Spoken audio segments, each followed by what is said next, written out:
আসসালামু আলাইকুম প্রিয় লিসেনার।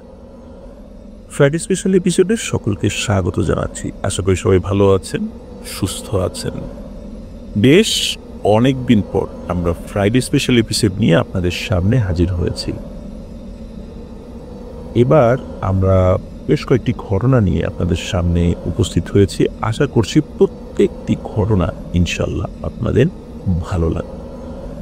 তো খুব বেশি কথা বলবো না, সরাসরি ঘটনাতে চলে যাব। চলো শুরু করি মাসিক ভাইয়ের প্রথম ঘটনা। এখন যে ঘটনাটি বলবো এই ঘটনাটি একটু ভিন্ন রকম। বাংলাদেশ ভারত সীমান্ত এবং ভারতের কয়েকটি জায়গায় এই ঘটনাটি ঘটেছে। আর ঘটনাটি ঘটেছে এই মাসফিক ভাইয়ের গ্রামেরই 7 মানুষের সাথে। তারা সবাই ওনার পরিচিত। ঘটনাটি 2004 সালে ঘটেছে। ওনাদের গ্রামের 7 লোক সিদ্ধান্ত নিয়েছে তারা ভারত হয়ে পাকিস্তানে যাবেন, কারণ ওনাদের গ্রামের এক বড় ভাই 30 বছর যাবৎ পাকিস্তানের লাহোরে থাকেন, সেখানে খুব ভালো কাজ করেন, ব্যবসা বাণিজ্য আছে। তো গ্রামে থেকে খুব বেশি কাজের সুবিধা করতে পারছিল না। এই কারণে কোনোভাবে তার সাথে যোগাযোগ হয়েছে এবং তিনি আশ্বস্ত করেছেন যে লাহোরে গেলে তিনি ভালো কাজের ব্যবস্থা করে দেবেন। মূলত এই কারণেই তার কাছে যাওয়ার সিদ্ধান্ত নেয় ওই 7 এদের মধ্যে জলিল, রহিম, মাসুম এই 3 বয়স তখন 25 থেকে 28 এর মধ্যে আর কি। বাকি 3 আলাম, মফিজ এবং আব্দুল কাদেরের বয়স 22 থেকে 25। এদের মধ্যে সবার ছোট যিনি, তার নাম হচ্ছে রাসেল, তার বয়স 20 বছর। তারা এই 7 মিলে খুব গোপনে সিদ্ধান্ত নেয় তারা ভারত হয়ে পাকিস্তানে যাবে। ওখানে গিয়ে তারা এলাকার ওই ভাইয়ের কাছে চাকরি করবে। তাদের কিন্তু কোনো পাসপোর্ট নাই, ভিসাও নাই। তাই তারা বাড়ি থেকে পালিয়ে যাওয়ার সিদ্ধান্ত নেয় এবং ওই পালিয়েই আর কি তারা পাকিস্তানে প্রবেশ করবে। এরা সবাই ছিল খুবই দরিদ্র ঘরের সন্তান। মূলত অভাবের কারণেই এই সিদ্ধান্ত নিতে বাধ্য হয়েছিলেন তারা। তাদের ভিতর 3 বিবাহিত, বাকি 4 অবিবাহিত। তো বাড়িতে তাদের পরিবারের কাছে বললে তারা যেতে দেবে না, তাই তারা সিদ্ধান্ত নেয় খুব গোপনে যে তারা চলে যাবে। তারা ঢাকা যাওয়ার কথা বলে বাড়ি থেকে বের হবে। পাকিস্তান যেতে পথে যে খরচ আছে তাই তারা সাধ্যমতো যে যেটা পারে সেভাবে জোগাড় করে। এভাবে 2004 সালের কোনো একদিন সকালে তারা 7 রওনা হয় পাকিস্তানের উদ্দেশ্যে। তারা ভোরে রওনা হয়ে দুপুরে চুয়াডাঙ্গা পৌঁছায়। ওখানে তাদের একজন পরিচিত ছিল আগে থেকেই আর কি। তো তারা যোগাযোগ করেছে তার সাথে। দালালের মাধ্যমে তাদের ভারতে প্রবেশ করতে হবে। দুপুরে চুয়াডাঙ্গা নেমে তারা তাদের পরিচিত লোকের সাথে দেখা করে। তো দালালের সাথে দেখা হতে হতে বিকাল তখন 5টা বাজবে আর কি। তো দেখা হয়, ও দালাল তাদের সব কিছু বুঝিয়ে দেয় যে কীভাবে কী করতে হবে। তখন তারা রওনা হয় সীমান্ত এলাকার উদ্দেশ্যে। মুজিবনগরের আশেপাশের কোনো একটা জায়গায় তারা অবস্থান নেয়। ততক্ষণে সন্ধ্যা হয়ে গেছে, চারদিকে অন্ধকার। তাদের যাত্রা হলো রাতের বেলা। রাতেই তারা ভারতে প্রবেশ করবে। সীমান্ত এলাকায় বিশাল এলাকা জুড়ে ফসলের জমি, কোনো ঘরবাড়ি নাই, অনেক জায়গায় একদম বিরান পড়ে আছে। ওই ফসলের জমির ভেতর দিয়ে তাদের যেতে হবে। তারা এক জায়গায় বসে সবাই প্রস্তুতি নেয়। তখন সীমান্তে এত কড়াকড়ি ছিল না। গভীর রাতে তারা হাঁটা শুরু করবে। তো দালালের সাথে দেখা হয়। দালালের সাথে তারা এক জায়গায় বসে প্ল্যান প্রোগ্রাম করছে কি করা যায় এবং সেই অনুযায়ী প্রস্তুতি নেয়। এখন যেমন সীমান্তে কাঁটাতারের বেড়া, তখন কিন্তু সীমান্তে এত কড়াকড়ি ছিল না, এত কাঁটাতারের বেড়া ছিল না, বিভিন্ন জায়গায় ফাঁকা ছিল। গভীর রাতে তারা হাঁটা ধরবে। দালাল তাদের সাথে এপাশ থেকে হাঁটা শুরু করবে, একটা জায়গায় এসে আরেক দালালের কাছে দিয়ে যাবে। এরকমই পরিকল্পনা আর কি। তো রাত গভীর হয়, তারা হাঁটা শুরু করে। একটা বাগানের মধ্য দিয়ে তারা হাঁটছে। হঠাৎ তারা খেয়াল করে যে চারদিকে বাতাস বইছে, মনে হচ্ছে ঝড় হবে, অথচ আকাশে চাঁদ দেখা যাচ্ছে। এইরকম ঝড়ো বাতাস কেন হচ্ছে তারা কিছুই বুঝতে পারে না। দালাল ওদেরকে বলে যে ও কিছু না, আপনারা হাঁটেন, যাই হোক না কেন পেছন দিকে তাকানোর দরকার নেই। তো এভাবে হাঁটতে হাঁটতে তারা কিছু তাল গাছের নিচে গিয়ে পৌঁছায়। হঠাৎ তারা দেখে একটা তাল গাছ একবার মাটিতে শুয়ে পড়ছে আর একবার দাঁড়িয়ে যাচ্ছে। এটা দেখে তারা একজন আরেকজনের দিকে তাকায় এবং ভয় পায়। ভয় পাওয়াটাই স্বাভাবিক। তখন দালাল আবার তাদেরকে বলে, এই দ্রুত হাঁটেন, দ্রুত হাঁটেন। এরপর কিছু দূর গিয়ে ছোট্ট একটা খালের মতো পায় তারা, ওখানে হাঁটু পানি হবে, তো ওটা পার হতে হবে। তারা যখন খালের কাছে পৌঁছায় তখন দেখে সাদা পাঞ্জাবি পরে একটা লোক দাঁড়িয়ে আছে। লোকটা তাদের বলে, বাবারা ওইদিকে যেও না, যে উদ্দেশ্যে বাড়ি থেকে বের হয়ে আসছো সেটা তো সফল হবে না, তোমরা তাই বাড়িতে ফেরত যাও, সামনে কিন্তু তোমাদের ভয়ানক বিপদ হবে। এটা শুনে দালাল বলে, আরে বাপু, কে হে আপনি? অযথা আমাদের কাজে বাগড়া দিচ্ছেন কেন? জানতে যান, আপনি আপনার পথ দেখেন। এই কথা বলে দালাল তাদেরকে, মানে ওই মুরব্বীকে। তো এটাও বলে যে ওদেরটা ওরা বুঝছে, আপনি আপনারটা বোঝেন, ওদের ভালো মন্দ দেখার দায়িত্ব কি আপনাকে দেওয়া হয়েছে নাকি? এইভাবে ওই মুরব্বীর সাথে আসলে খারাপ ব্যবহার করেন। লোকটি মন খারাপ করেন এবং হাঁটতে হাঁটতে দূরে কোথাও গিয়ে যেন মিলিয়ে গেলেন। ওরা এই বিষয়টা আসলে খুব একটা অস্বাভাবিকভাবে দেখেনি, এই মুরব্বীর বিষয়টা। কিন্তু আশেপাশের লোক কোনো ঘর বাড়ি নাই, ওই মুরব্বী কোত্থেকে আসলো এটা কিন্তু তাদের মাথায় ওই সময় ক্যাচ করে নাই। ওরা খালের ভিতর দিয়ে হাঁটা শুরু করে। খাল পার হয়ে যখন উপরে উঠবে তখন চাঁদের আলোয় খেয়াল করে দূরে শাড়ি পরে কেউ দাঁড়িয়ে আছে। এটা দেখে তারা ওই শাড়ি পরা ওই অবয়বটির কাছে যায় এবং গিয়ে বলে, আপনি কে, কোথায় যাবেন? কিন্তু ওই শাড়ি পরা মেয়েটা কোনো কথা বলে না। দালাল কিছুটা বুঝতে পেরেছে হয়তোবা যে কোনো একটা অস্বাভাবিক কিছু হচ্ছে, কিন্তু সে এই বিষয়টা বুঝতে দিচ্ছে না। কারণ হলো, এই 7 জনকে পার করে দিতে পারলে তো তার বেশ মোটা অঙ্কের একটা টাকা পাবে সে। তো এখন টাকার লোভে কিন্তু কোনো সমস্যার কোনো একটা আঁচ তাদেরকে বুঝতে দিচ্ছে না। তো দালাল আবার ওই সময় ওই মহিলাকে বলে, আপনি কোথায় যাবেন? তখন ওই মেয়েটা হাত দিয়ে ইশারা করে দেখায় যে তারা যেদিকে যাচ্ছে সেও সেদিকে যাবে। তখন দালাল বলে, আচ্ছা ঠিক আছে, আপনি আমাদের সাথে চলেন। এই যে তারা হাঁটা শুরু করে, পিছনে ওই শাড়ি পরা অবয়বটি হঠাৎ পিছন থেকে করুণ সুরে শেয়াল এবং কুকুরের ডাক ভেসে আসে।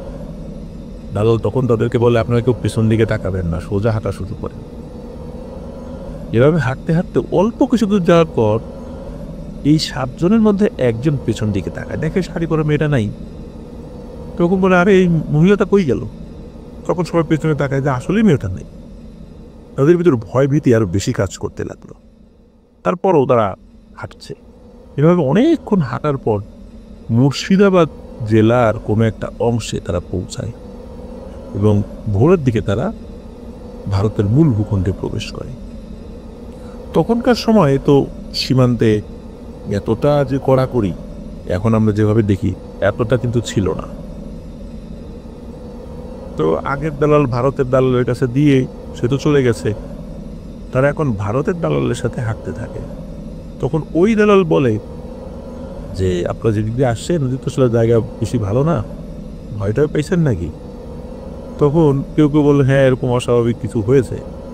তখন বলে, আরে ও কিছু না, ওই রাতের বেলা হাঁটতে হাঁটতে আমরা ওইগুলো দেখতে দেখতে অভ্যস্ত হয়ে গেছি, আর আপনারা নতুন আসছেন, এরকম বিরান জায়গা টুকটাক হয়ে বিষয় তো থাকতেই পারে। তো তারাও 7 জন এই বিষয়গুলোকে ছোটোখাটো একটা প্যারানরমাল এক্সপিরিয়েন্স হিসাবেই দেখে, কিন্তু এটা নিয়ে আসলে তাদের মধ্যে তেমন কোনো ভয় কাজ করে না। এখন ওই দালালের সাথে তারা হাঁটতে থাকে। সকাল হয়ে গেছে, তখন ওই দালাল তাদের কলকাতার গাড়িতে তুলে দেয়। ওখান থেকে ট্রেনে কিভাবে দিল্লি যেতে হবে সেটা বুঝিয়ে দেন, কারণ তাদের টার্গেট কলকাতা থেকে দিল্লি হয়ে পাঞ্জাব হয়ে পাকিস্তানে ঢুকবে। তারা কলকাতা গিয়ে হাওড়া থেকে ট্রেনের টিকিট কেটে দিল্লির উদ্দেশ্যে রওনা হয়। ট্রেন চলছে, মাঝে মাঝে চারদিকে পাহাড়, নদী, বিশাল বিশাল গাছ, এসব দেখতে দেখতে তারা যাচ্ছে। হঠাৎ গভীর রাতে তারা ট্রেনের জানালা দিয়ে দেখে বাইরে কুকুর দৌড়াচ্ছে।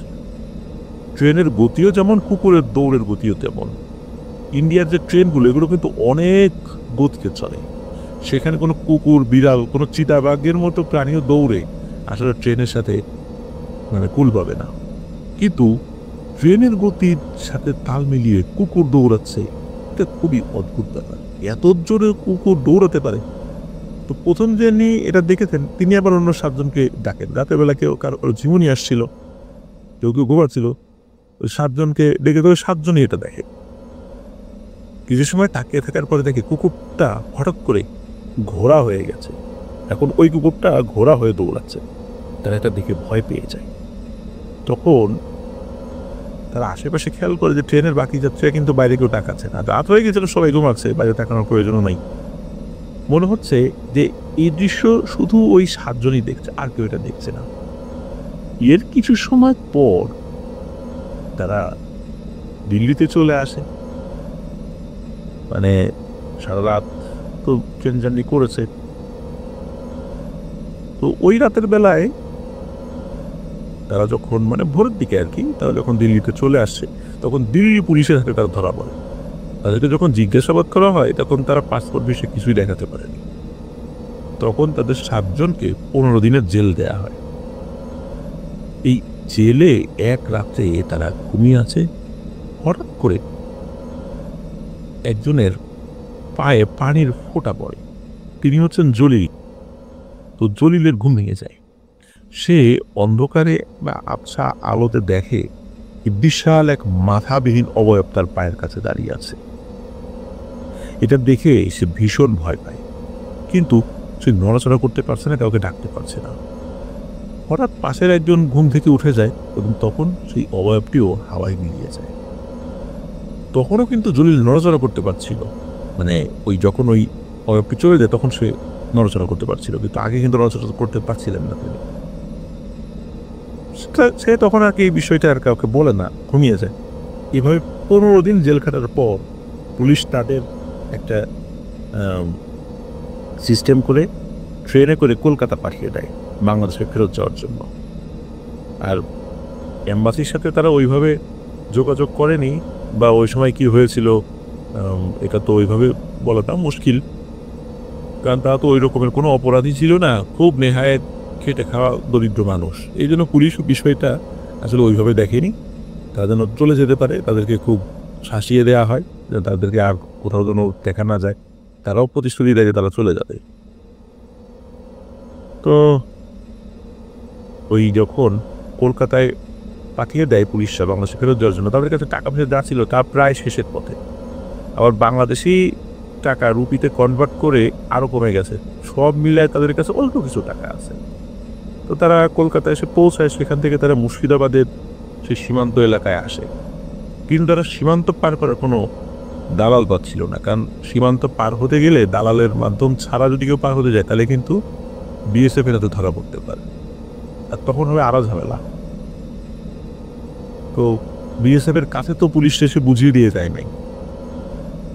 এখন এই জন্য দালালের মাধ্যম ছাড়া পার হওয়াটা বেশ টাফ একটা ব্যাপার ছিল। আর ওরা তো ওখানকার রাস্তাঘাট তেমন কিছু চেনেই না, ভিন্ন দেশ। তখন তাদের পরিচিত হয় এক বেদে সম্প্রদায়ের লোকের সাথে। তাকে সব খুলে বলে যে আমাদের এই সমস্যা, টাকা পয়সা নাই, আমাদের তো যেতে হবে, 15 দিন জেল খাটছি। তখন ওই লোকটার মনে একটু দয়ার উদ্রেক হয়। তখন বলে যে চলো আমাদের সর্দারের কাছে চলো, দেখি সে কিছু করতে পারে কিনা। সর্দারের আশেপাশে অনেক লোকের সাথে তার পরিচয় আছে। তখন তারা সেই 7 জন সেই বেদে সম্প্রদায়ের সর্দারের কাছে যান।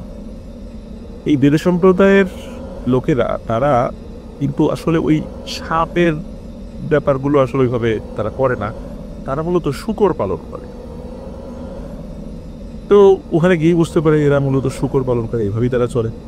তো তারা বেদে সম্প্রদায়ের সর্দারকে সব বললে সে বলে যে তোমরা আমাদের কাছে থাকো যতদিন তোমাদের যাওয়ার একটা ব্যবস্থা না করতে পারি, কোনো সমস্যা নাই।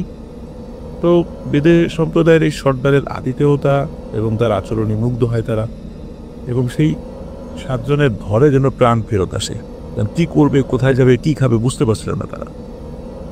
তারা ওখানে থাকা শুরু করে। এদিকে সর্দারের যে বড় ছেলে, সে বড় ছেলের ছোট মেয়েটা, এই ছোট মেয়েটা যখন রাসেলকে দেখেছে, ওদের মধ্যে সবচেয়ে বয়স কম যারা আর কি, তখন রাসেলকে তার ভালো লাগে। এখন ওরা ছিল হিন্দু সম্প্রদায়ের, রাসেল তো মুসলিম। এখন রাসেলেরও মেয়েটাকে ভালো লাগে। মেয়েটা রাসেলকে খাবার এনে দেয়, পানি দেয়, এভাবে তার কথাবার্তা চলতে থাকে। 2-3 দিন তাদের মধ্যে ভাব জমে যায়। এর কয়েকদিন পর মেয়েটা রাসেলকে বলে যে তুমি আমাকে বিয়ে করো আর আমাদের কাছে থেকে যাও। রাসেল না করতে পারছিল না, কারণ সেও মেয়েটাকে পছন্দ করে ফেলে, সেও বিয়ে করে এখানে থেকে যেতে চায়। বিষয়টা আবার জলিল, মফিজ এবং আব্দুল কাদেরের কাছে যায়। তারা রাসেলকে বোঝায় এবং একটা পর্যায়ে রাসেল বোঝে বিষয়টা।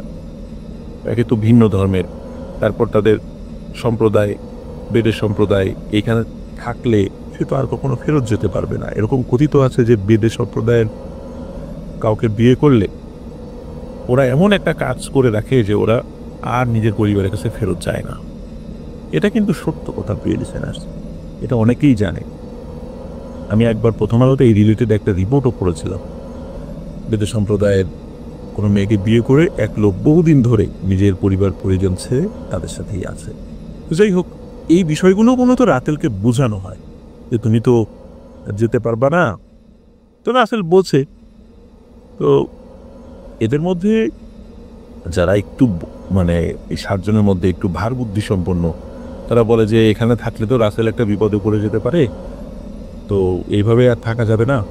আগামীকাল সকালেই সর্দারকে বিষয়টা আমরা বলি এইভাবে যে আর কতদিন থাকবো, তাদের মধ্যে একটু ব্যবস্থা করেন, আপনাদেরও কষ্ট হচ্ছে। তো সত্যি পরদিন সকালবেলা ওই 7 জনই সর্দারের কাছে যায়, বলে যে আমাদের একটু তাড়াতাড়ি পাঠানোর ব্যবস্থা করেন, এভাবে আর কতদিন আপনাদের ঘাড়ে বোঝা হয়ে থাকবো।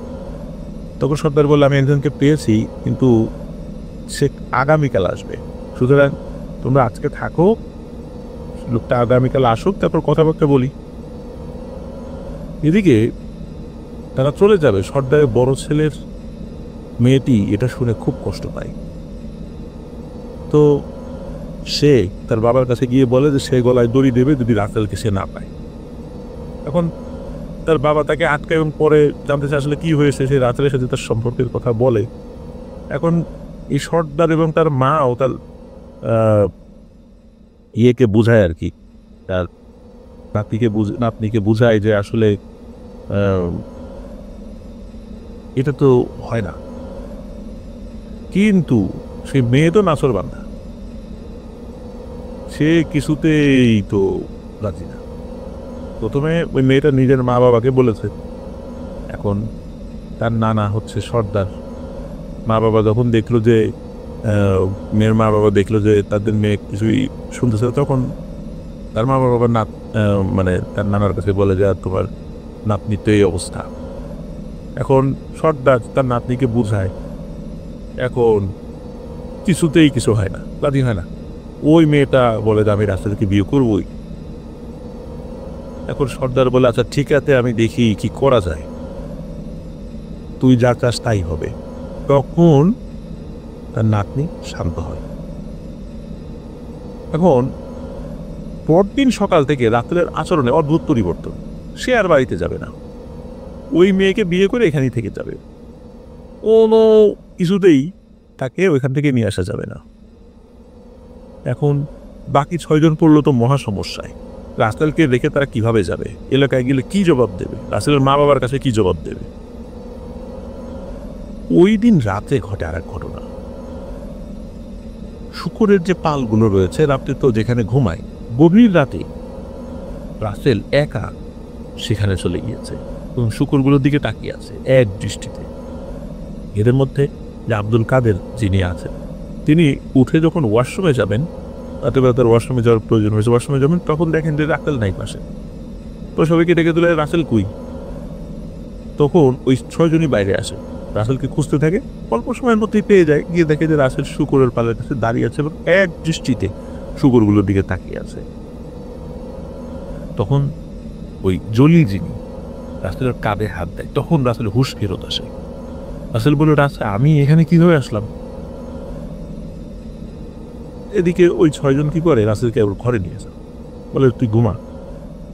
পরদিন সকালে সর্দারের কাছে গিয়ে এই 6 জন অনেক কান্নাকাটি করে এবং বুঝায় যে আমাদেরকে যেতে দেন। আসলে রাসেল ছোট মানুষ, ও বোঝে না, অনেক কিছুর পরিণতি তো বুঝতে পারে না। আপনি তো মুরব্বী মানুষ, আপনি তো জানেন, বোঝেন, তো আমাদেরকে যেতে দেন। তো এদের কান্নাকাটিতে সর্দারের মনটা নরম হয়। সর্দার চিন্তা করে আসলেই তো তাই, আমার নাতনির একটা আবদার পূরণ করার জন্য ভিন্ন ধর্মের একটা লোককে এভাবে আটকায় রাখবো, এটা তো ঠিক না। তখন সর্দারের মনটা যখন গলে গেছে, তখন মোটামুটি তিনি বলেন, তাদেরকে আশ্বস্ত করেন যে ঠিক আছে, ওই দালাল আসবে আজকে বিকালেই, কীভাবে তোমাদেরকে দেশে পাঠানোর ব্যবস্থা করা যায় আমি দেখছি। এইটা যখন ওই মেয়ে শোনে, মেয়েটা বলে যে আমার নানা আমাকে বলল, এখন আবার তাদেরকে ফেরত পাঠাই দিচ্ছে, বিশেষ করে রাসেলকেও। রাগে সে একটা ধারালো একটা ছুরি দিয়ে তার হাত পা শরীর বিভিন্ন জায়গায় কেটে ফেলে, রক্তারক্তি অবস্থা। তখন সর্দার সহ তার মা বাবা তাকে বুঝায়। সর্দার বলে যে রাসেল চলে যাক। এখন মেয়ে কিছুতেই রাজি না। শেষ পর্যন্ত আবার সর্দার তার মত চেঞ্জ করে বলে যে আচ্ছা ঠিক আছে, আমি যেহেতু বলেছি, কথা দিয়েছি যে ও চলে যাবে, রাসেল চলে যায়, কিন্তু ওকে আসতেই হবে, আজ হোক কাল হোক, তুই কান্নাকাটি করিস না। এখন এই ধরনের আশ্বস্ত যখন তাকে করা হয়, তখন মেয়েটা ঠান্ডা হয়। এখন যেটা হয় সেটা হলো,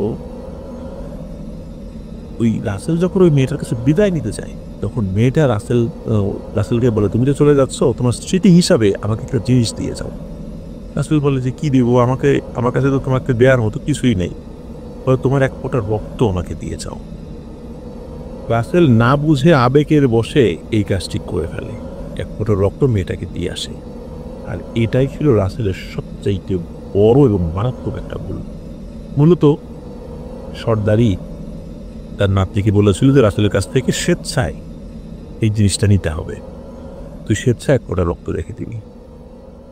এটাই ওই মেয়েটা করেছিল এবং রাসেলও দিয়ে দিয়েছিল। স্বাভাবিকভাবেই তারা ওই দিন রাত্রে সীমান্ত দিয়ে দেশে আসে। এরপর তারা বাড়িতে চলে আসে কোনো ধরনের কোনো সমস্যা ছাড়াই। এরপর থেকে রাসেলের সাথে শুরু হয় ভয়ঙ্কর সব ঘটনা। রাসেল রাত্রে স্বপ্ন দেখা শুরু করে যে ওই মেয়েটা দাঁড়িয়ে আছে এবং সাথে একটা মাথা কাটা শূকর দাঁড়িয়ে আছে, আর রাসেলকে ডাকছে আর বলছে তুমি চলে আসো, তোমাকে আসতেই হবে আমার কাছে।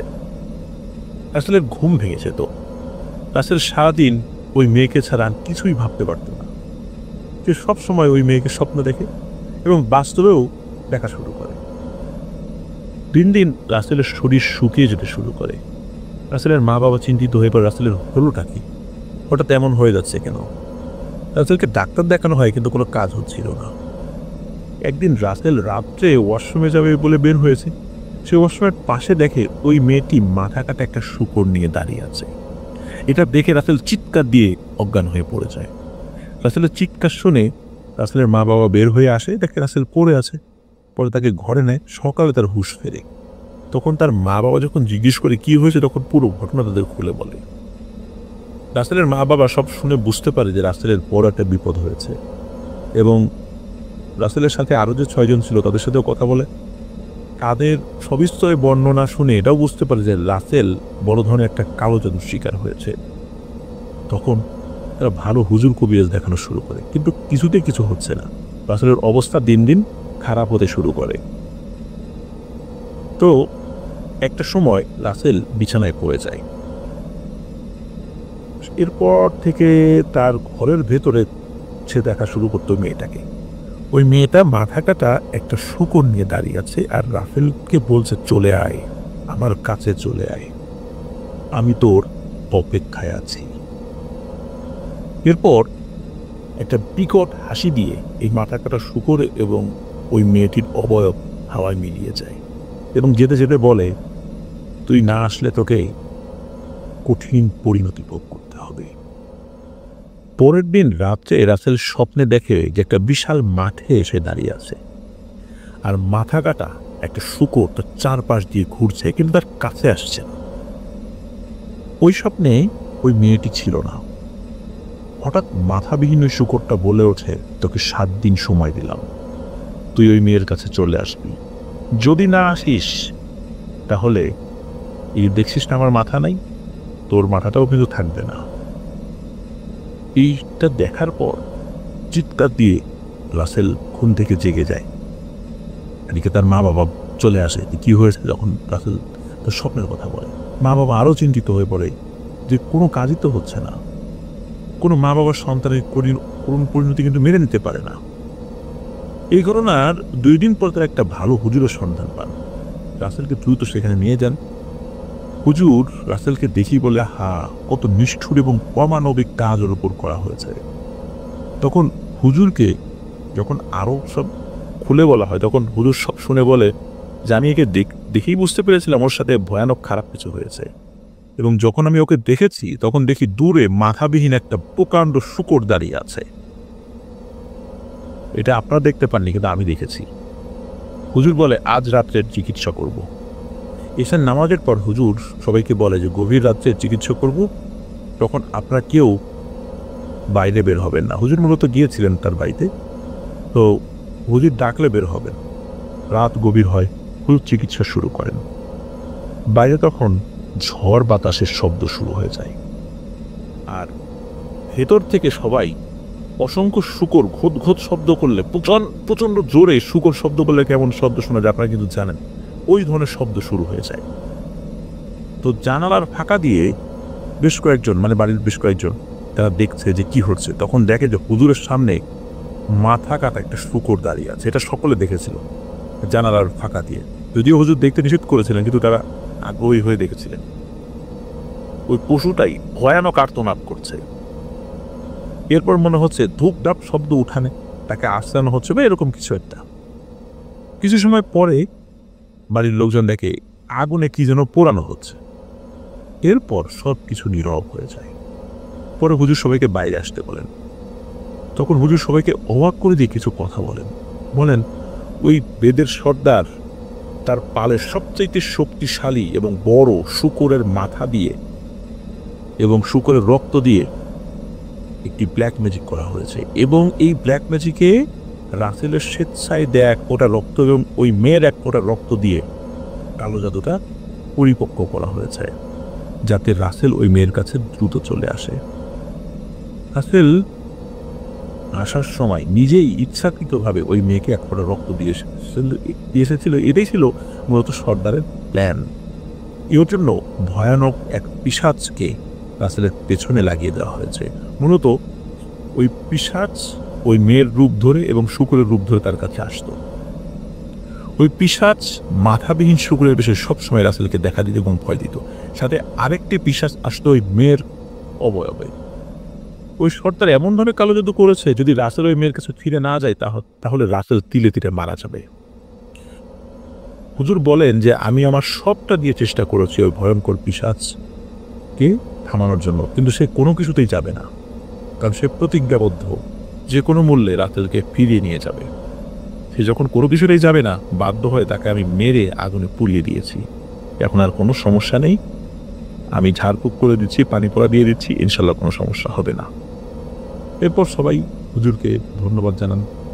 এই কঠিন একটা কাজের জন্য হুজুর কোনো হাদিয়া নেননি। রাসেল আস্তে আস্তে সুস্থ হয়ে যান। রাসেল এখন ভালো আছে।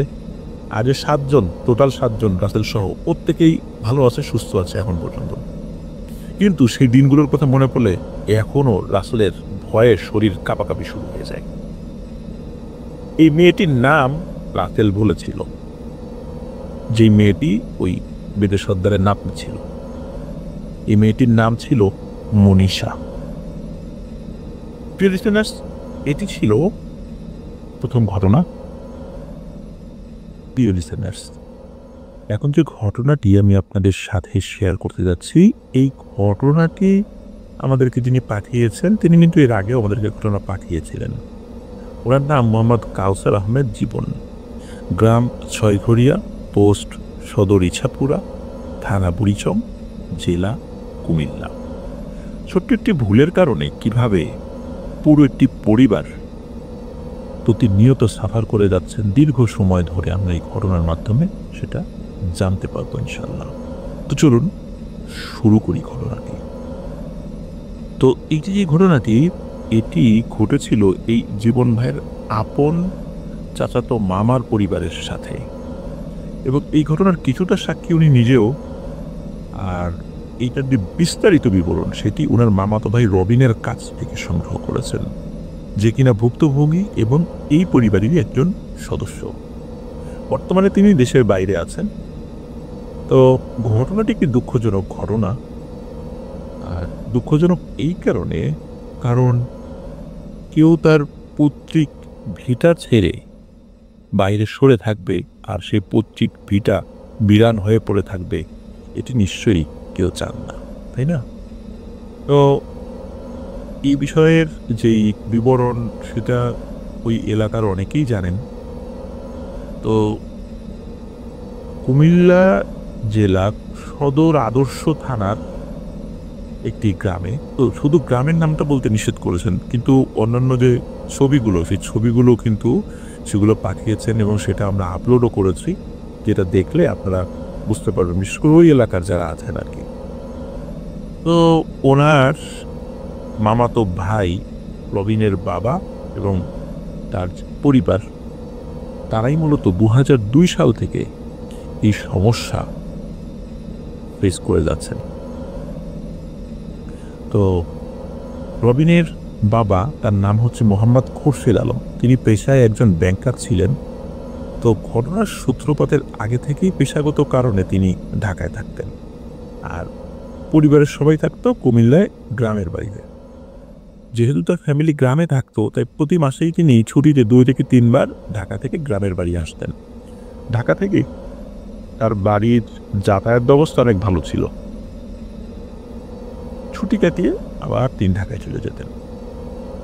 প্রতি মাসের মতো একদিন তিনি ঢাকা থেকে বাড়ি আসেন।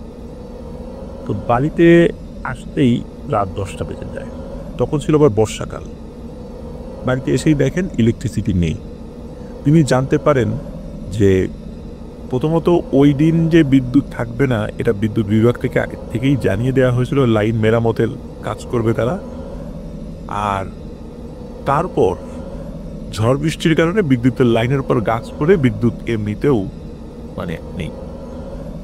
সুতরাং 2 দিনের মতো বাড়িতে বিদ্যুৎই থাকবে না, এটা মোটামুটি সকলে নিশ্চিত হয়েছে আর কি। যেহেতু বিদ্যুৎ নাই, এখন স্বাভাবিকভাবেই ওই সময় বর্ষাকাল থাকলেও একটু গরম ছিল। আর যেহেতু ঝড় বৃষ্টি হয়েছে, পরিবেশটা অতটা গরম ছিল না, বিদ্যুৎ ছাড়াও মোটামুটি রাত্রে ঘুমানো যাবে এমন একটা পরিবেশ ছিল ওই রাত্রে। তো মামা খাওয়া দাওয়া করে বাইরে একটু হাঁটাহাঁটি করার অভ্যাস তিনি, আর ঘুমাতে যাওয়ার আগে ওয়াশরুমে গিয়ে ফ্রেশ হয়ে হাত মুখ ধুয়ে উজু করে উনি ঘুমিয়ে পড়েন। এখন গ্রামের বাড়ির যে ওয়াশরুমগুলো, সেটা যে বাড়ি থেকে কিছুটা সাইড হয় এটা তো আমরা সকলেই জানি। আবার এমন হতো যে কখনো কখনো একই পরিবার বলতে আমরা শরিক ফ্যামিলি বলি বা জয়েন্ট ফ্যামিলি বলি আর কি, একটা ঘর, 2টা ঘর, 3টা ঘর, এরকম কখনো কখনো এরকম কয়েকটা ঘর মিলে একটা ওয়াশরুম কিন্তু গ্রামে থাকে, এটা এখনো থাকে। তো ওনাদের বাড়ির ওয়াশরুমটা এমনই ছিল। মামা যখন ওই ওয়াশরুমের দিকে যাচ্ছিলেন, তখন তিনি হঠাৎ করে দেখতে পান কালো কিছু একটা, তবে মানুষ আকৃতির অবয়ব ওয়াশরুমে ঢুকছে। তখন ওই খোরশেদ আলম মামা, উনি তো এর আগেও ছুটিতে বাড়িতে আসতেন, তিনিও কিন্তু এটা দেখেছেন, এর আগেও তিনি দেখেছেন, কিন্তু বিষয়টি নিয়ে তিনি এতটা পাত্তা দিতেন না, এবং এই বিষয়টি উনি পরিবারকে জানানোর প্রয়োজনই মনে করেন নাই। তিনি চিন্তা করেছেন রাত বিরেতে যদি হঠাৎ করে এরকম একটা অবয়বকে ঢুকতেও দেখে, বাড়ির লোকজন, তার ছোট ছেলে পেলে আছে, এটা তো ভয় পাবে। আর উনি এটা প্যারানর্মাল কোনো বিষয় মনে করেন নাই। এই যে অবয়বটা দেখে উনি ভেবেছিলেন হয়তো বা অন্য ফ্যামিলির কেউ ঢুকেছে, কিন্তু অন্য ফ্যামিলির কেউ ঢুকলেও অন্ধকারেও মোটামুটি তার হাঁটা চলা, শারীরিক গঠন, এটা দেখলে তো কিছুটা বোঝার কথা, কিন্তু উনি চিনতেন না এটা। আরও একটা সমস্যা ছিল, ওই অবয়বটা যখন ওয়াশরুমে ঢুকতো, তখন একবার ঢুকলে ঘন্টার পর ঘন্টা চলে যেত, সহজে বের হইতো না। প্রায় 2-2.5 ঘন্টা পর নাকি বের হইতো। এবং বের হওয়ার সময় ওই ওয়াশরুমের দরজার শব্দ পাওয়া যেত। তো এই খোরশেদ আলম মামা কিন্তু এই বিষয়টা উনি লক্ষ্য করতেন। এখন সমস্যা যেটা হলো যে এই যে ওয়াশরুমের ভিতরে ঢুকে এত দীর্ঘ সময় থাকা, এখন আরেকজনের তো ওয়াশরুমে যাওয়ার প্রয়োজন হতে পারে, যেহেতু ওয়াশরুম একটা। এই মামা কিন্তু অনেকদিন ধরে দেখছেন। এটা দেখার পর ওনার মানে চিন্তা হয়েছে যে একদিন উনি বলবেন যে ভাই ওয়াশরুমে যান, ঠিক আছে, তাড়াতাড়ি বের হয়ে আর কি, কারণ আরও তো মানুষের ব্যবহারের প্রয়োজন হতে পারে। তো একদিন চিন্তা করেছেন মানে উনি বলবেন বিষয়টা। পরের রাত্রে ঠিক একই ঘটনা, উনি ওয়াশরুমে ঢুকতে যাবেন, তার আগে অবয়বটি ওয়াশরুমে ঢুকতে যাবে, তখন উনি দূর থেকে বলেন যাই দাঁড়া, মানে উনি তুই তুকারি শুরু করেছেন। উনি বুঝেছেন যে এইটা আসলে পরিবারের কেউ না, কারণ ওই পরিবারের অন্য সদস্যদের সাথে তিনি কথা বলেছেন দিনের বেলা যে তারা কেউ ওয়াশরুমে গিয়েছেন কিনা। এখন তারা বলেন না, তো পরিবারের অন্য সদস্যরা, বিশেষ করে পুরুষ সদস্যরা কেউ যায় নাই ওই সময়, নারীরাও যায় নাই। তো উনি নিশ্চিত হয়েছেন যে এইটা বাহিরের কেউ লোক, বাহিরের কেউ আসে। তো বাহিরের কেউ এসে দীর্ঘ সময় ধরে ওয়াশরুম ইউজ করে, অন্য লোক ব্যবহার করতে অসুবিধা হয়, স্বাভাবিকভাবে তার মনে একটু ক্ষোভ সৃষ্টি হয়। এই জন্য উনি চিন্তা করেছেন এইবার উনি ধরবেন। ওই চিন্তা থেকে মূলত যখন ওই অবয়বটি ওয়াশরুমের দিকে যাচ্ছিল, তখন তাকে তুই টুকারি করে বলে উঠে যায় দাঁড়া। তখন এই খোরশেদ আলম মামা আবার এগিয়েছেন। এগিয়ে যখন গিয়েছেন তখন ওই অবয়বটি কিন্তু দাঁড়িয়ে গিয়েছিল, দাঁড়িয়ে ঘুরে খোরশেদ আলম মামার দিকে তাকিয়েছে। তখন ওইখানে অন্ধকার ছিল, মোটামুটি বোঝা যায়। যখন কাছে গিয়েছেন তখন খোরশেদ আলম মামা দেখেন এই অবয়বটি আসলে ভয়ানক রকমের কুচকুচে কালো, চোখ দুটো স্বাভাবিক মানুষের যেরকম চোখ হয় তার থেকে আকৃতিতে বড়, এবং দাঁতগুলো এই ঠোঁটের বাইরে বেরিয়ে এসেছে এবং নিচের ঠোঁটের উপরে, মানে অনেক সময় উপরের ঠোঁটগুলো যদি মানে ঠোঁটগুলো থেকে যদি দাঁত বাইরে বের হয়ে আসে, তারপর নিচের ঠোঁটের উপরে অনেক সময় দাঁতগুলো অবস্থান করে। তো এটা দেখে উনি বুঝতে পারছেন যে দাঁতগুলো অনেক বড়, এবং এটাও উনি বুঝেছেন যে এইটা স্বাভাবিক কোনো মানুষ না, কারণ ভয়ানক চেহারার এই অবয়বটা কোনো স্বাভাবিক মানুষ হতে পারে না। কিন্তু উনি আসলে তেমন একটা ভয় পাননি, ওনার মেজাজ হয়েছে প্রচণ্ড রকমের গরম। তখন মামা ভয় না পেয়ে অদ্ভুত এক কাজ করে বসেন। মামা উল্টোই পিশাচটিকে দেখে প্রচণ্ড রকমের রেগে গিয়েছিলেন। তিনি মানুষ আকৃতির ওই কালো পিশাচটিকে বলে ওঠেন, এই তুই এখানে কেন আসছিস, এখান থেকে যা তাড়াতাড়ি, আর যদি আর একদিন তোকে দেখি এক কোপে তোর ধর থেকে মাথা আলাদা করে ফেলবো। এই কথা বলার পর ওই মানুষরূপী কালো অবয়বটি কিছুক্ষণ আমার দিকে তাকিয়ে থাকে, কোনো সাউন্ড করে না। তখন ওই অবয়বটি আর ওয়াশরুমে ঢোকে না। মনে হচ্ছিল যে মামার প্রতি রেগে গিয়ে অপলক দৃষ্টিতে কিছুক্ষণ তাকিয়ে আছে। তারপর কি হয়, সে ঘুরে এক পা দুই পা করে জঙ্গলের দিকে হাঁটতে থাকে এবং অন্ধকারে মিলিয়ে যায়। মামা কিন্তু এই বিষয়টা একদমই মাথায় নেন নাই, কোনো ভয়ের কথা চিন্তাও করেন নাই। উনি বুঝেছিলেন এটাও কোনো মানুষ না, কিন্তু উনি ভয় পান নাই। গ্রামের লোক তো এমনি সাহসী, কিন্তু ওনার রাগ ছিল প্রচণ্ড, তো ওই রাগের কারণে ভয়টা কাজ করে নাই। যেমন অনেক ক্ষমতাশালী লোকের প্রতি যদি আমাদের খুব রাগ হয়, অনেক সময় রাগে কিন্তু আমরা কথা বলে ফেলি, ওই সময় আমাদের মধ্যে ভয় কাজ করে না, পরে মনে হয় রে এত কথাটা বললাম, না জানি আবার কি ক্ষতি করে বসে। ওই সময় মামার খুব রাগ হয়েছিল, এই কারণে মানে ভয়ের বিষয়টা মাথায় না। যখন ওই অবধি চলে যায়, স্বাভাবিকভাবে মামা ওয়াশরুমে ঢোকেন, ফ্রেশ হয়ে হাত মুখ ধুয়ে উজু করে আবার ঘরে ঢুকে শুয়ে পড়েন। এই ঘটনার পর থেকে কিন্তু মামা আর কখনোই ওই অবয়বটিকে ওয়াশরুমে ঢুকতে দেখেননি, পরিবারের কোনো সদস্য ঢুকতে দেখেনি। ওই পরে খোঁজ নিয়েছিলেন। এর কয়েক মাস পর থেকে শুরু হয় হচ্ছে আসল ঘটনা। এতক্ষণ যেগুলো বললাম এটা হলো ঘটনার প্রেক্ষাপট, এরপর থেকে মূলত আসল ঘটনা শুরু হয়। একদিন খোরশেদ আলম মামা ঢাকা থেকে বাড়িতে আসছিলেন। তো মামা যখন বাড়ির কাছাকাছি, তখন মেম্বারের পুকুরপাড় নামক একটা জায়গা আছে, তো ওই স্থানে এসেছেন। ওখানে আশেপাশে অনেক বড় বড় গাছপালা ছিল, কড়ই গাছ ছিল। তো হঠাৎ করে আচমকাই গাছের ডালপালা ভেঙে তার সামনে পড়তে থাকে, মানে তার মাথায় পড়ছে না, বাট সামনে পড়ছে, মানে পড়ছে আর কি। কিন্তু আশ্চর্যের বিষয় হলো ওই দিন কিন্তু কোনো ঝড় বৃষ্টি বাতাস কিছু নেই। তাই এমনভাবে ওই গাছের শক্ত ডালপালা ভেঙে ওনার সামনে পড়বে, এটা কিন্তু হওয়ার কথা না। আর একদম কাঁচা ডাল, এমন না যে শুকনো ডাল পড়েছে। বাবা বেশ অবাক হন, তার সাথে কি হচ্ছে তিনি কিন্তু তখনও বুঝতে পারেন, আর এত কিছু তিনি চিন্তাও করেননি। তিনি যথারীতি বাড়িতে চলে আসেন। এরপর ছোট বড় অনেক ঘটনা ঘটতে শুরু করে মামা এবং তার পরিবারের সাথে। তো এই জীবন ভাই যিনি ঘটনা পাচ্ছেন, তার মামাতো ভাই রবিন, সে একদিন মানে ঘরে বসে কোনো একটা খেলনা নিয়ে খেলছিল। তখন তো ছোট ছিল, 2002 সালের কথা। তখন ওই ঘরের পাশটা কিন্তু দিনের বেলা হচ্ছিল, ঘরের পাশে থাকা এক আম বাগানে, তো কাছাকাছি থাকা একটা আম গাছ, ওই আম বাগানের তো একটা গাছের উপরে একজন ছেঁড়া লুঙ্গি, গায়ে ছেঁড়া পুরাতন একটি ফতুয়ার মতো পরা, লম্বা চুল, দাড়ি, জট আছে, দাড়িতেও জট আছে, চুলেও জট আছে, এবার একটা লোক ওই আম গাছের একটা ডালের উপর বসে পায়ের উপর পা তুলে মানে এভাবে বসে আছে। আর এই যে রবিন তাকে কাছে যাওয়ার জন্য ডাকছে, কিন্তু এই রবিন সে তার মাকে রাখে, কাছে যায় না। এখন তার মা এসে দেখে যে না, তো ওইখানে কিছুই নেই। এইরকম সে মাঝে মাঝে দেখতো, বিশেষ করে রবিন এটা দেখতো। একদিনের ঘটনা, রবিনের বড় ভাই যার নাম হচ্ছে ছোটন, তো এই ছোটন তখন সদ্য এসএসসি পরীক্ষা দিয়েছেন।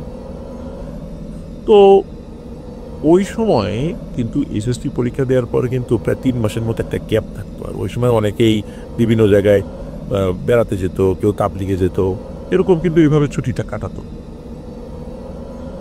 এখন যেটা হয় সেটা হলো যে ওই ছোটন অবসর ছিল তো ওই সময়, সন্ধ্যার পরে বন্ধু বান্ধবদের সাথে গল্প গুজব করতো, যদিও বা সন্ধ্যার পরে সে বাড়িতে ফেরত আসতো, কিন্তু এই সময় রিল্যাক্সে থাকার কারণে একটু দেরি করে আসলেও বাসা থেকে আসলে কিছু বলতো না। তো একদিন কোনো কারণে বন্ধু বান্ধবদের সাথে একটু সাইডে গিয়েছিল গল্প গুজব করতে, তো ফেরত আসতে আসতে একটু রাত হয়ে যায়, রাত 10টা বেজে যায়। তখন এই যে ছোটন তিনি এই যে মেম্বারের পুকুর পাড়, ওই পুকুর পাড় নামক জায়গা দিয়ে একটু সরু রাস্তা দিয়ে বাড়িতে ফিরছিলেন।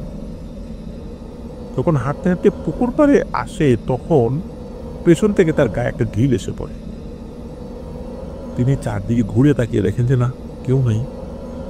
প্রথমে তিনি ভাবলেন হয়তো তার বন্ধুদের মধ্যে আড়াল থেকে কেউ দুষ্টামি করেছে, তাই তিনি তার কয়েকজন বন্ধুর নাম ধরে কয়েকবার ডাকেন, বলেন কি রে তোরা এত রাত্রে আমার সাথে দুষ্টামি করছিস কেন? কিন্তু কোনো উত্তর আসে না তাদের বন্ধুদের কাছ থেকে, বা ওই বন্ধুরা যারা তাদের কাছ থেকে কোনো উত্তর আসে না। তখন তিনি বলেন দেখ, রাতের বেলায় সব দুষ্টামি করিস না, অনেক রাত হয়েছে, আমাকে বাড়িতে দে, তোরা বাড়িতে যা। এই কথা বলে তিনি আবার বাড়ির দিকে পথ চলতে শুরু করেন। কয়েক মিনিট হাঁটার পর ওনার কাছে মনে হলো ওনার পিঠে কেউ সজোরে দেয় এক থাপ্পড়। খেয়ে তো প্রচন্ড ব্যথা পান, ব্যথায় এবং ভয়ে উনি দুইটার কারণেই চিৎকার দিয়ে ওঠেন, এবং সাথে সাথে পেছন দিকে মানে ঘুরে তাকান এবং দেখার চেষ্টা করে কে থাপ্পড় দিল, কিন্তু উনি কাউকে দেখতে পেলেন না। তখন তার মনে সন্দেহ হয় কেউ যদি দুষ্টামি করে আড়াল থেকে ঢিল মেরে থাকে, হয়তো অন্ধকারে তিনি নাও দেখতে পারেন যেহেতু রাত হয়েছে, কিন্তু দুষ্টমি করে পেছনের থাপ্পড় দেবে এবং সাথে সাথে ঘাড় ফিরালাম, ঘুরলাম, কাউকে তো দেখলাম না, এবং কাউকে দেখবো না এমন তো কোনো কথা না, দেখার তো কথা। তিনি মনে মনে দোয়া দরুদ করে বাড়ির দিকে দৌড়, বাড়িতে চলে আসেন। প্রতিমধ্যে আর কোনো ঘটনা ঘটে না। এর কিছুদিন পরে ঘটে আরেকটি ঘটনা। মামি অর্থাৎ রবিনের মা একদিন সন্ধ্যার একটু পরে ঘরে জানালা, এই জানালাগুলো বন্ধ করার জন্য জানালার কাছে যেতেই দেন এক চিৎকার। ওই চিৎকার শুনে সবাই পাশের রুম থেকে দৌড়ে এসে দেখেন তিনি মেঝেতে অজ্ঞান হয়ে পড়ে আছেন। তখন তাকে পানি দিয়ে জ্ঞান ফেরানো হয়, পরে তাকে জিজ্ঞেস করা হয় যে ঘটনা কি। তখন তিনি বলেন তিনি খোলা জানালাটি যখনই লাগানোর জন্য কাছে গিয়েছেন তখন তিনি দেখতে পান বড় বড় চুল, দাড়ি জট পাকানো, দাঁতগুলো অস্বাভাবিক লম্বা এবং ভয়ঙ্কর চেহারা একটা লোক জানালার শিক 2 হাত দিয়ে ধরে দাঁড়িয়ে আছে। এবং তিনি এটাও দেখলেন জানালায় যে 2 হাত দিয়ে তিনি শিক ধরে রেখেছেন, তো এই জিনিসটার হাতের নখ অনেক লম্বা এবং কুকুর, বাঘ বা ভাল্লুক তাদের নখ যেমন হয় ঠিক তেমন নখ। মানুষের নখ যে লম্বা হয় এরকম হয়েছে, বিষয়টা এরকম না। মানুষের নখ লম্বা হয় কিন্তু ওরকম হয় না, কিন্তু প্রাণীদের নখ যেমন খুব ধারালো হয়, সূচালো হয়, ওই রকমের নখ। তো এইটা দেখার সাথে সাথেই উনি তো প্রচন্ড ভয় পেয়েছিলেন, কিন্তু আরো ভয়টা বেশি পেয়েছিলেন যখন ওই প্রাণীটি বা ওই অবয়বটি তার দিকে তাকিয়ে পিঠ ঘুটে টাইপের একটা হাসি দিয়ে ওঠে। তখনই উনি চিৎকার দিয়ে সেন্সলেস হয়ে পড়ে গিয়েছিলেন। আর এই ঘটনা শোনার পর রবিনের বড় ভাই ছোটন, তারপরে তার রবিনের বোন রয়েছে, দুইজনই বলে আমরা তো সন্ধ্যা হওয়ার সাথে সাথেই জানালা লাগিয়ে দিয়েছি। এখন প্রশ্ন হলো জানালাটি কে করলো? যাই হোক, তাদের আর বুঝতে বাকি রইল না যে তাদের সাথে আসলে হচ্ছেটা কি। এর কয়েকদিন পর খুরশিদ আলম মামা আবার চুরিতে বাড়িতে আসেন। তিনি অন্য দিনের মতো রাতের বেলা ওয়াশরুমে যাবেন, তাই ঘরের কোনায় থাকা বাইরের লাইটের সুইচটি বারবার চাপছিলেন। ওই অন্ধকার তো উনি বুঝতে পেরে কিন্তু এদিকে লাইট লাগিয়ে দিয়েছিলেন আর কি। তো যাই হোক, আগে লাইট ছিল না, উনি পরে লাইট লাগান আর কি। এখন উনি যে চাপছিলেন লাইটের সুইচটা, কিন্তু লাইটের কিন্তু আলো জ্বলছিল না। এখন ঘর থেকে তো অন্ধকারে লাইটের আলো দেখার কথা, তাই না? তিনি ভাবলেন যে বাল্বটা কেটে গেল কি না, তাই তিনি দেখার জন্য ঘর থেকে বের হন।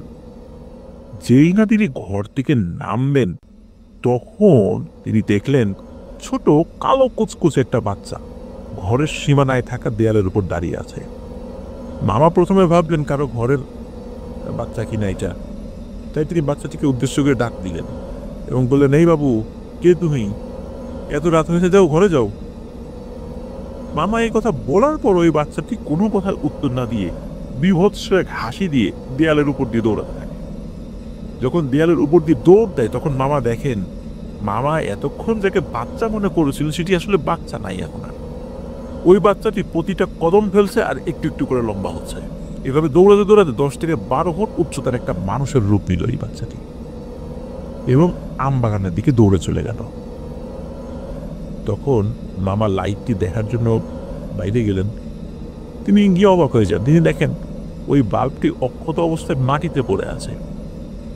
অবাক এই কারণে হয়েছিলেন, প্রথমত যদি কেউ বাল্বটি চুরি করতো তাহলে তো এখানে রেখে যাওয়ার কথা না।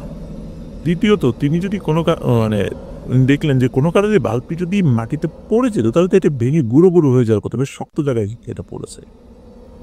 আর বাল্বটা ছিল কাচের তৈরি। এই যে এখনকার যে এনার্জি সেভিংস বাল্ব, ওই সময় 2002 সালে কিন্তু এরকমটা ছিল না। ওই সময় যে হলুদ যে এক ধরনের বাল্ব ছিল, ওই কাচের, পাতলা কাচের হলুদ আলো হতো যেটাই, সেই বাল্ব ছিল ওটা। কিন্তু এই বাল্বটি সম্পূর্ণ অক্ষত অবস্থায় পড়ে আছে মাটিতে। মামা তখন বুঝতে পারলেন যে এটা মোটেও কোনো স্বাভাবিক ব্যাপার নয়। মামা ঘরে গিয়ে সকলের সাথে বিষয়টি শেয়ার করেন। কারণ হলো এতদিন উনি অনেক কিছু গোপন করেছিলেন, কিন্তু এখন আর আসলে সেই পরিবেশ পরিস্থিতি নেই।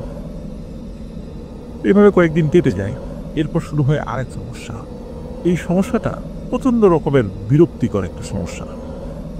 এই মামার ফ্যামিলি যেই ঘরে থাকতেন সেই ঘরের সিলিংয়ের উপরে সারাক্ষণ দিন নাই রাত নাই, সকাল নাই সন্ধ্যা নাই, এক ধরনের ঝিঝি পোকার ডাক শোনা যেত। কিন্তু সমস্ত ঘর তন্ন তন্ন করে খুঁজেও পাওয়া যেত না এই শব্দটা কে করছে। কিন্তু এই শব্দ যদি সারাক্ষণ কানে বাজে, ফিল লিসেনার্স আপনারাই ভাবুন এটা কেমন বিরক্তি লাগার কথা, একদম মাথা ধরে যায়। ঠিক তাই, এমন বিরক্ত তারা বোধ করতে শুরু করেন যে ঘরে থাকাই দায়। কিন্তু আশ্চর্যের বিষয় হচ্ছে এই আওয়াজ কিন্তু মামার পরিবারের লোকজন ছাড়া আর কেউ কিন্তু শুনতে পেত না। এখন এই যে ঘটনা ঘটে যাচ্ছে, স্থানীয় মসজিদের ইমামের শরণাপন্ন হন। যিনি দীর্ঘ 20 বছর যাবত এই এলাকায় ইমামতি করে আসছেন, তিনি টুকটাক প্যারানরমাল বিষয়ে সমস্যার সমাধান করতেন আর কি। তো ওই ইমাম সাহেব তাদের সম্পূর্ণ ঘটনা শোনেন। খুরশিদ আলম মামা সব ঘটনা বলেছেন এবং পরিবারের অন্যদের সাথে যা হয়েছে সেটাও বলেছেন। তখন ওই ইমাম সাহেব একটি নির্দিষ্ট দিন ঠিক করেন এবং বলেন ওই দিন তিনি তার বাড়িতে আসবেন রুকিয়া করার জন্য, এবং কিছু কিছু জিনিস উনি জোগাড় করতে বলেন। 4টি কাচের বোতল, 4টি লোহার পেরেক, একটি স্টিলের বাটি এবং কিছু সরিষার দানা। তো নির্দিষ্ট দিনের মধ্যেই তিনি সমস্যা সমাধানের জন্য উনি চলে আসেন। এখন মাগরিবের নামাজের পর উনি কাজটা শুরু করতে হবে। তো মাগরিবের নামাজ উনি ওই মামার বাড়িতেই পড়েন। ওনার সাথে আরও 2জন মাদ্রাসার স্টুডেন্ট ছিল। এখন উনি বলেন যে এই বাড়িতে খুব শক্তিশালী কয়েকজন খবিশদের নজর পড়েছে। উনি বলেন যে আল্লাহ যদি চান তাহলে উনি সমাধানের চেষ্টা করতে পারেন, এবং যদি ওনার চেষ্টায় ব্যর্থ হয় তাহলে বড় কোনো আলেমের শরণাপন্ন হতে হবে, উনি ওনার চেষ্টাটা করে যাবেন। তো এই কথা বলে তিনি তার নির্দিষ্ট কাজ শুরু করে দেন। প্রথমে কিছু পবিত্র কোরআনের আয়াত তেলাওয়াত করেন। এরপর 4টি কাচের বোতলের মধ্যে লোহার পেরেকগুলো ঢুকিয়ে বোতলের মুখ বন্ধ করে দেন। তারপর ইমাম সাহেব 2জন মাদ্রাসার ছাত্র এবং এই যে রবিন, মানে জীবন ভাইয়ের মামাতো ভাই রবিন, এবং খুরশিদ আলম মামা, এনাদের সকলকে নিয়ে ঘরের 4 কোণায় সেট করে দেবেন। বিশেষ করে 4 জনকে 4 কোণায় সেট করেন, আর কয়েকজনকে ওনার সাথে রাখেন আর কি। তো এই 4 কোণায় দাঁড়িয়ে আজান দিতে বলেন, এবং এটাও বলে দেন যে আজান দেওয়া অবস্থায় যেন ঘরের 4 কোণায় বোতলগুলো পুঁতে ফেলা হয়। তারা তাই করে। তো বোতলগুলো মাটিতে পুঁতে ফেলার পর আবার সকলে ঘরে চলে আসে। ঘরে আসার পর ইমাম সাহেব যখন কোরআনের আয়াত পড়তে পড়তে সরিষাগুলোর উপরে ফু দিচ্ছিলেন, তখন ঘটে এক ভয়ানক কাণ্ড।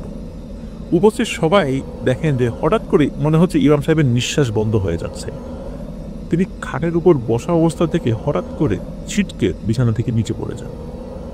এমত অবস্থায় তার অবস্থা বেগতিক মনে হলে খুরশিদ আলম মামা এবং ওই জীবন ভাইয়ের মামাতো ভাইরা, ওই ছোট রবিন, তো ইমাম সাহেবের বুকে পিঠে তেল মালিশ করতে থাকেন যে এখন যদি এটা বড় ক্ষতি হয়ে যায় তাহলে আর এক ঝামেলা হবে। আর হঠাৎ করে ওনার এমনটা হলো কেন? আর মাদ্রাসার যে 2-3 স্টুডেন্ট ছিল ওনারা জোরে জোরে কোরআন তেলাওয়াত করে যাচ্ছেন। এরপরে হুজুরকে একটু পানি পান করানোর চেষ্টা করা হয়। তখন ঘটে আর এক কাণ্ড। ওই যে সরিষা ভর্তি বাটিটা যেটা বিছানার উপর রয়েছে, তো মনে হলো কেউ সজোরে ওই বাটিটা ছুঁড়ে সরিষা সমেত নিচে ফেলে দিল। সরিষা ঘরের 4 দিকে, মানে মেঝের 4 দিকে ছড়িয়ে পড়ল।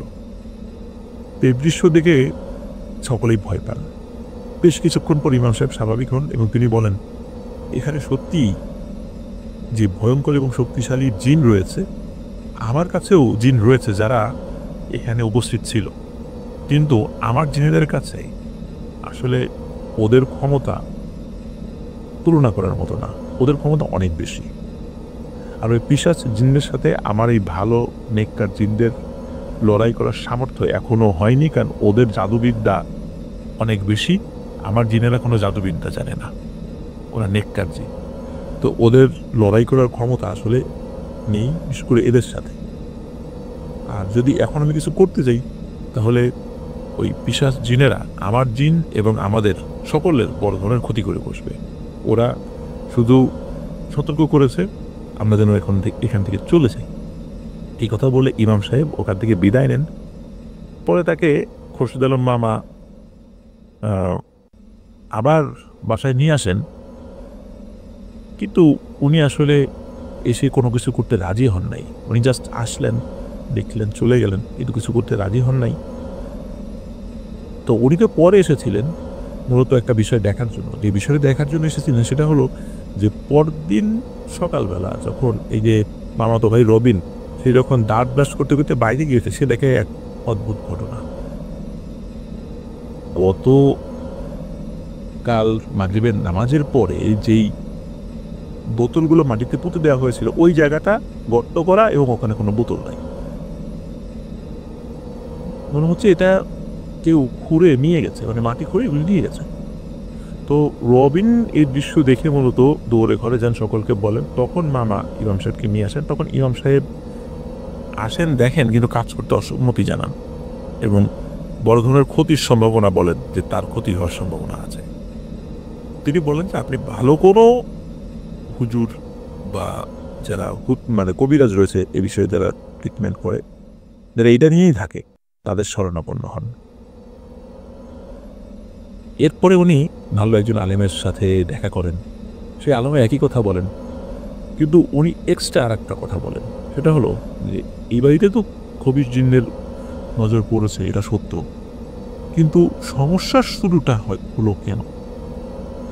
এই খবির জিনদের মধ্যে একজন ওই ওয়াশরুমে ঢুকত প্রতিদিন একটা নির্দিষ্ট সময় করে, সে ওইখানেই থাকতো।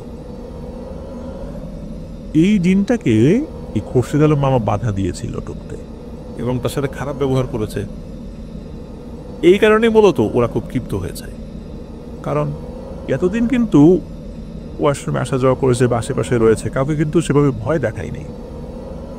আর ওই খবির জিনটিকে যে কেউ দেখছে এই জিনিসটাও ওই খবির জিনটা টের পায়নি।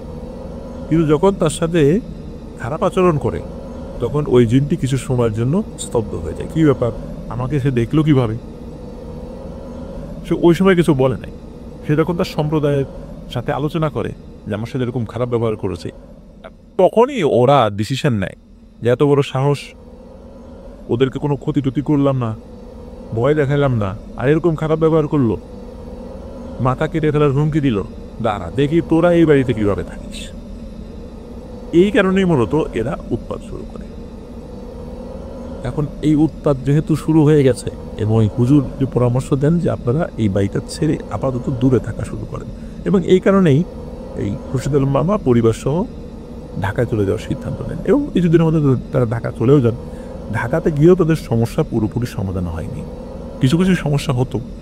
যেমন তার ড্রয়িং রুমে বসে আছে, হঠাৎ করে কিচেন যেটা রয়েছে প্লেট বাসন ধমাধম পড়ছে। তো এটা কোনো বিড়ালের কাজ না, ইঁদুর বাদরের কাজ না। মনে হচ্ছে যে এই বাসন কোসনগুলো একটা নির্দিষ্ট সময় পর পর টুপ টুপ করে পড়ছে, মানে ইচ্ছাকৃতভাবে কেউ ফেলে দিচ্ছে। এক পর্যায়ে ওইখানকার বাসাও পরিবর্তন করে সাভারে বাসা নেন খোরশেদ আলম মামা। সেখানে গিয়েও কিন্তু ঘটনা করতে থাকে। তো এর মধ্যে উল্লেখযোগ্য একটি ঘটনা হলো যে রবিনের ছোট বোন, তো মানে জীবন ভাইয়ের মামাতো বোনের পরিবারের সাথে, তো সেই পরিবারও সমস্যা হচ্ছিল, বিভিন্ন টুকিটাকি সমস্যা। তো ওই সমস্যার কারণে শহর থেকে কিছু আলেম আসেন। তারা তাদের রুকিয়ার কাজ শেষ করে যখন বাইকে করে গন্তব্যে ফিরছিলেন, তখন ঘটে একটি মর্মান্তিক সড়ক দুর্ঘটনা। এখানে বলে রাখা ভালো, ওনারা প্রত্যেকে মোটরসাইকেলে করে যাচ্ছিলেন। প্রতিমধ্যে তাদের কিন্তু দুটি বাইকে থাকা প্রত্যেকেই দুর্ঘটনার শিকার হন। তারা বুঝতে পারছিলেন না যে তারা কেন দুর্ঘটনার শিকার হয়েছেন। তার কোনো কিছু ধাক্কা লাগেনি, পেছন থেকে কোনো যানবাহনও এসে ঘষা দেয়নি বা ধাক্কা দেয়নি। তারপর রাস্তায় চলছিলেন, রাস্তাতেও কোনো ধরনের কোনো স্লিপ করেনি, কোনো কাদা ছিল না, পানি ছিল না। কিন্তু হঠাৎ করে একসাথে তারা দুজন পড়ে যান। দুইটা বাইক ছিল, বাইক নিয়ে পড়ে যান। এতে গুরুতরভাবে তারা আহত হন। পরবর্তীতে তাদের একটি প্রাইভেট হসপিটালে ভর্তি করানো হয়। আর ওই দিন রাতেই আরেকটি অদ্ভুত ঘটনা ঘটে রবিনের বোনের বাড়িতে। ঘটনাটি হলো, সন্ধ্যার পর তাদের বোনের বাসার সামনে অদ্ভুত রকমের বড় সাইজের দুটি কালো কুকুর আসে। তখন রবিন ভাইয়ের বোনের পরিবারের লোকজন কুকুর দুটিকে খাবার দেয়, কিন্তু অবাক করা বিষয় হলো কুকুর দুটি খাবারের দিকে কোনো ভ্রুক্ষেপই করছে না, শুধু রহস্যময় দৃষ্টিতে ঘরের দিকে তাকিয়ে আছে। আমরা সাধারণত দেখতে পাই যে কুকুরকে কোনো খাবার দিলে কুকুর যদি ক্ষুধার্ত থাকে তাহলে সাথে সাথে সেটা খেয়ে ফেলে, আর যদি পেট ভরাও থাকে তাহলে কাছে এসে দেখে খাবারটা কি, বা নাক দিয়ে ঘ্রাণ নেওয়ার চেষ্টা করে। কিন্তু এই কুকুর দুটি তাদের ঘরের দিকে ঠায় দাঁড়িয়ে আছে এবং তাকিয়ে আছে। এই দৃশ্য দেখে রবিনের বোনের পরিবারের লোকজন খুব ভয় পেয়ে যায়।